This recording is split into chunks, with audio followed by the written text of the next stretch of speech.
প্রচুর গরম পড়তেছে, গরমে অবস্থা চরম, চারদিকে একবারে খাঁ রোদ।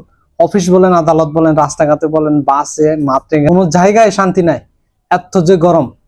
তো বন্ধুরা, এই গরমে আজকে আমরা দেখব বাংলাদেশের সবচেয়ে 10টি গরম জেলা, যে সমস্ত জেলাতে বর্তমানে প্রচুর পরিমাণে গরম পড়তেছে। তো ভিডিওটির টাইটেলটা একটু বলে দিই আপনাদের, মরুভূমির চেয়েও বেশি গরম এই 10টি জেলায়, 10 হটেস্ট সিটি অন বাংলাদেশ। 10টি গরম জেলার উপরে ভিডিও দেখবো, কোন কোন জেলাতে আসলে সবচেয়ে বেশি গরম পড়ে আমরা একটু দেখবো আজকে ভিডিওটা।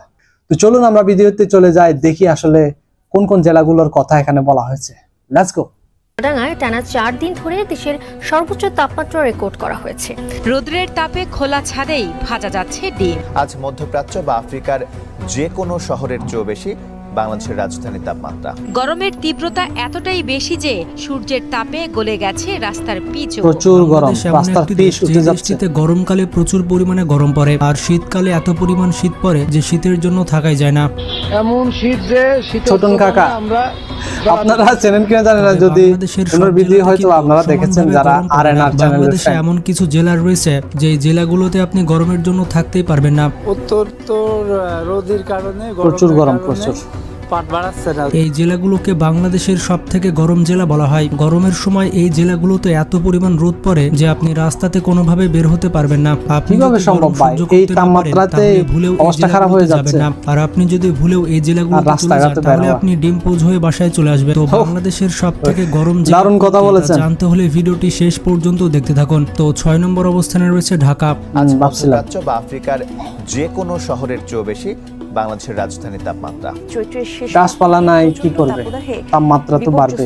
জনজীবন বাংলাদেশের সবথেকে হিট ওয়েভ ডিস্ট্রিক্টের মধ্যে 6 নম্বরে থাকবে ঢাকা জেলা। যদিও ঢাকা ডিস্ট্রিক্টের তাপমাত্রা 40 ডিগ্রির নিচেই থাকে, তবে যেহেতু ঢাকা জেলা একটি ঘনবসতিপূর্ণ জেলা, তাই অসংখ্য বসবাসের কারণে ঢাকা জেলায় সৃষ্টি হয় ভ্যাপসা গরম। আর গরমকালে যদি আপনি ঢাকাতে যান তাহলে চেষ্টা করবেন এক স্থান থেকে অন্য স্থানে যাওয়ার জন্য রিক্সা কিংবা সিএনজি ব্যবহার করতে। এছাড়া আপনি প্রাইভেট কার কিংবা বাইকের মাধ্যমে ভ্রমণ করতে পারেন। গরমকালে যদি আপনি লোকাল বাসে ওঠেন তাহলে আপনাকে আর ধরে কে? গরমকালে যদি আপনি লোকাল বাসে উঠেছেন তাহলে বাসের মধ্যে আপনি গোসল করে বের হবেন। তাই যদি আপনার বিশেষ কোনো কাজ না থাকে তাহলে গরমকালে কখনোই ঢাকাতে যাবেন না, কারণ ঢাকা অনেক গরম একটি জেলা। এরপর 5 নম্বর অবস্থানে রয়েছে পাবনা। বাংলাদেশের গরম লাগতেছে আমার জেলাগুলির মধ্যে 5ম অবস্থানে থাকবে। প্রচুর গরম পড়তেছে। রোদের কারণে, গরমের কারণে গরমকাল আসলেই পাবনা জেলার তাপমাত্রা গিয়ে দাঁড়ায় 40 ডিগ্রি সেলসিয়াস। আর সেই সাথে প্রচন্ড গরমে পাবনা জেলার জনগণ অতিষ্ঠ হয়ে পড়ে। বাসাতে যদি কোনো বৃদ্ধ লোক থাকে তাহলে গরমের জন্য আরো বেশি অসুস্থ হয়ে যায়। আপনি যদি গরম সহ্য করতে না পারেন তাহলে গরমকালে পাবনা জেলাতে যাবেন না। পাবনা জেলাতে গরমকালে এত পরিমাণ যে আপনি রাস্তাতে বের হতে পারবেন না। যাওয়ার কোনো ইচ্ছা নাই এই গরমকালে, অন্যান্য সময় গেলে যাওয়া যাবে, বাট এই গরমে যাওয়া যাবে না। এরপর 4 নম্বর অবস্থানে রয়েছে চুয়াডাঙ্গা। এখানে যাওয়া যাবে না। সর্বোচ্চ তাপমাত্রা রেকর্ড করা হয়েছে।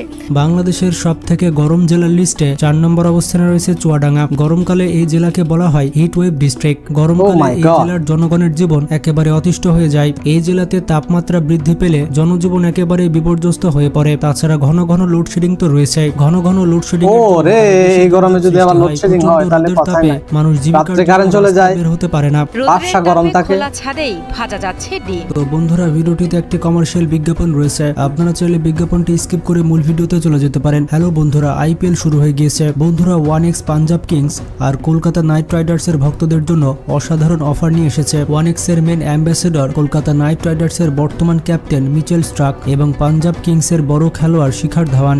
এর কারণ হলো দুই টিমের জন্য সবার আইপিএল খেলার সম্ভাবনা যেন বাড়ে। এই জন্য এখনই আপনি 1x এর সাইটে যান আর আপনার প্রিয় দলকে সিলেক্ট কমার্শিয়াল বিজ্ঞাপন প্রাইজ জিতুন। আপনারা চাইলে স্কিপ করতে পারেন। কার্স বাইক জেতার জন্য লাকি ড্রতে অংশগ্রহণ করুন। আপনার জেতার সম্ভাবনাকে আরো বাড়ানোর জন্য আমাদের প্রোমো কোড 1UNIQ ব্যবহার করুন এবং প্রথম ডিপোজিটে 33,000 টাকা পর্যন্ত বোনাস জিতুন। বেশি না ভেবে এখনই 1x এ জয়েন হন আর এনজয় করুন। বিশেষ করে যারা খেটে খাওয়া মানুষ তাদের অনেক বেশি কষ্ট হয়। গরমকালে এই জেলার তাপমাত্রা সব সময় 40 ডিগ্রির আশেপাশে থাকে।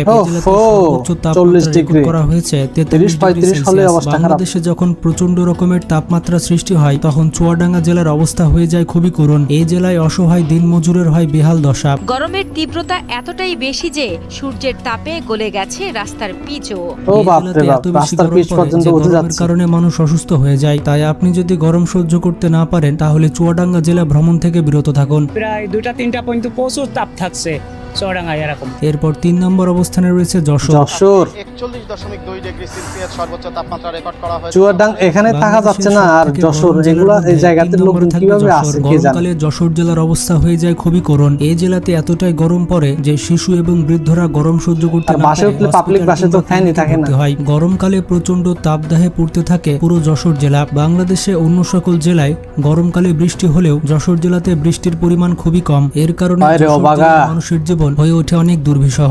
ফলে কোনো না কোনো জায়গায় গরমকালে কিন্তু দমকা হাওয়া আসে, মানে ঝড় বৃষ্টি হয়ে ঠান্ডা হয়ে যায়, নাটোর। কিন্তু যশোরে তো হচ্ছে থেকে না। গরম জেলাগুলির মধ্যে নাটোর থাকবে 2 নম্বর অবস্থানে। নাটোরের লালপুরকে বলা হয় মানে বাংলাদেশের একটার পর সবথেকে একটা গরম এই জায়গা। জায়গাগুলো। গরমকালে নাটোর জেলাতে এত বেশি গরম পড়ে যে আপনি রাস্তায় ঠিকমতো দাঁড়াতেই পারবেন না এবং নাটোরের গড় তাপমাত্রা থাকে 40 ডিগ্রি সেলসিয়াস। গরমকালে এই জেলার মানুষের অবস্থা অনেক খারাপ হয়ে যায়। প্রচন্ড রোদের তাপে মানুষের স্কিন পুড়ে যায় আর মানুষ অসুস্থ হয়ে পড়ে। এরপর 1 নম্বর অবস্থানে রয়েছে রাজশাহী। বাংলাদেশের সবথেকে গরম জেলা বলা হয় রাজশাহীকে। যেমনটা জানেন, রাজশাহী জেলা আমের জন্য বিখ্যাত এবং এই জেলাটি বাংলাদেশের সবথেকে পরিষ্কার জেলা। গরমকালে রাজশাহী জেলার তাপমাত্রা থাকে 40 ডিগ্রির উপরে। প্রতিদিন যদি 40 ডিগ্রি তাপমাত্রা হয় তাহলে সেই জেলার মানুষ কি কষ্টে জীবনযাপন করে তা হয়তো আপনি বুঝতে পারছেন। অবশ্যই বুঝতে গরমকালে পারতেছি। রাজশাহী জেলাকে গরম তা চুলা বলার বলেও অপেক্ষা ভুল রাখে হবে না। গরমের কারণে এই জেলার সাধারণ মানুষের জীবন একেবারে কাহিল হয়ে পড়ে। গরম এবং রোদের কারণে তারা রাস্তায় বের হতে পারে না এবং জীবিকাও নির্বাহ করতে পারে না। রাজশাহী জেলার সর্বোচ্চ তাপমাত্রা রেকর্ড করা হয়েছে 45.1 ডিগ্রি সেলসিয়াস। Oh my এই তাপমাত্রাতে God, রাস্তায় 45 ডিগ্রি।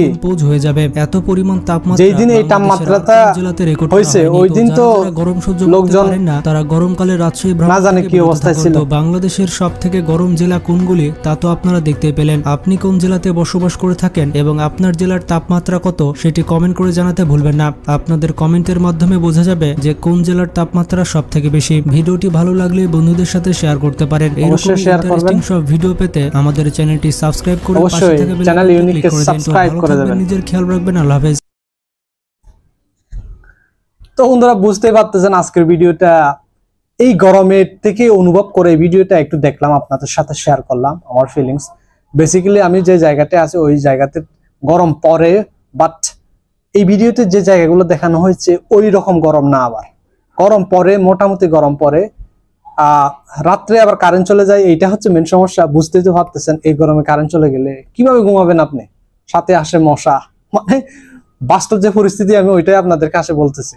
আর বন্ধুরা এই যে 10টি জায়গার কথা এখানে বললো, ও মাই গড, না জানে ওখানকার লোকজন কি কষ্টে আছেন। লোডশেডিং তো আছেই ওখানে। আর পাবলিক বাসের কথা আমি বলছিলাম ভিডিওর মাঝখানে। যারা পাবলিক ট্রান্সপোর্টেশন ইউজ করেন তারা তো জানেন গরমকালে পাবলিক বাসের অবস্থা কিরকম। নষ্ট ময়লা কাপড়ে মোড়ানো সিট, একবারে বিশ্রী গন্ধ, সাথে ফ্যান নাই। ফ্যানের জায়গা যেখানে ফ্যান টাঙানোর সিস্টেম করা আছে ওই জায়গাটা খালি, ভাঙাচোরা। শুধু ড্রাইভারের মাথার উপরে হালকা ছোট্ট একটা ফ্যান করে। মানে কি বলবো, ওনাদের একটু এইটাও মনের মধ্যে জাগে না যে আমি তো ফ্যানের বাতাস খাচ্ছি, যাত্রীরা কিভাবে সহ্য করতেছে, এইটাও মাথায় আসে না। অথচ যাত্রীদের ভাড়ায় কিন্তু ওদের বেতন, বোনাস, সংসার চলে। বাট ওদের মাথায় এইটাই আসে না যে গরমকালে আমি আমার যাত্রীদের কি জন্য কষ্ট দেব। মানে গরমকাল আসার আগে আমি 2টা ফ্যান লাগাইলেও আমার এমন কি অসুবিধা। গরমকাল আসার আগে এগুলা রেডি করে রাখলে তো কোনো সমস্যা নাই। বন্ধুরা এটা আমার আসলে ব্যক্তিগত প্রশ্ন, মন থেকে বলতেছি। এরকম প্রশ্ন মনের মধ্যে জাগে। যারা বাসের মালিক ওদের মাথায় বা ওদের মনে কি এই প্রশ্নটা আসে না যে আমার বাসে যারা গরমকালে যাত্রী হিসেবে চড়বে ওদেরকে একটু ফ্যানের বাতাস খাওয়ালে দোষটা কোথায়? বন্ধুরা আসলে এগুলা অনেক লম্বা কথাবার্তা। আমি জাস্ট মনের কথাটা একটু শেয়ার করলাম আপনাদের সাথে, কারণ অনেক সময় পাবলিক বাসে আসা যাওয়া করা লাগে। তো বন্ধুরা ভিডিওটি কেমন লেগেছে অবশ্যই কমেন্ট সেকশনে জানাবেন। আর বন্ধুরা এই 6টি জেলা থেকে আপনি কোন জেলায় থাকেন প্লিজ কমেন্ট সেকশনে জানাবেন। আর যদি ভালো লাগে একটা লাইক কমেন্ট, চ্যানেলটি সাবস্ক্রাইব করে পাশে থাকবেন। তো আজকে পর্যন্ত দেখা হবে নতুন কোনো একটা ভিডিওতে। সবাইকে অসংখ্য ধন্যবাদ। See you.